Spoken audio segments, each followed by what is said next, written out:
কাঞ্চন শ্রীময়ীর দাম্পত্য নিয়ে যেন অনুরাগীদের কৌতূহলের মাত্রা বরাবরই বেশি বলা চলে। বিয়ের আগে তারকা বিধায়কের থেকে ঠিক কী চেয়েছিলেন অভিনেত্রী নারী দিবসে সেটাই খোলাসা করেন তিনি। সম্প্রতি কালীঘাটে এক অনুষ্ঠানে যোগ দেন শ্রীময়ী।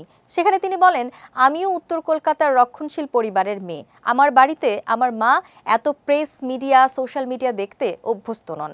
আমি যখন কাঞ্চনকে বিয়ে করার কথা ভাবি তখন বলেছিলাম, সোনা গয়না নয়, আমাকে যেটা দিতে হবে সেটা সম্মান, যেখানে আমি মাথা উঁচু করে বাঁচতে পারবো। এখানে বসে থাকা প্রত্যেক পুরুষকে তাই বলবো, স্ত্রীদের টেকেন ফর গ্রান্টেড ভাববেন না।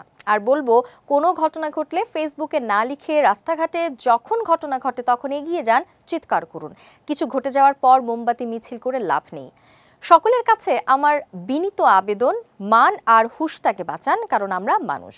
পুরুষদের উদ্দেশ্যে বিশেষ বার্তাও দেন অভিনেত্রী। বলেন, আমিও একজন নারী, কন্যা সন্তানের জন্ম দিয়েছি। আমি তো চাইবো আমার মেয়েও নিজের পায়ে দাঁড়াক। আমি আজ সমস্ত পুরুষদের বলবো, যারা ভাই, বাবা কিংবা স্বামী, তাদের বলবো নারীদের সম্মান দিন, সেটাই তাদের কাছে সেরা পাওনা।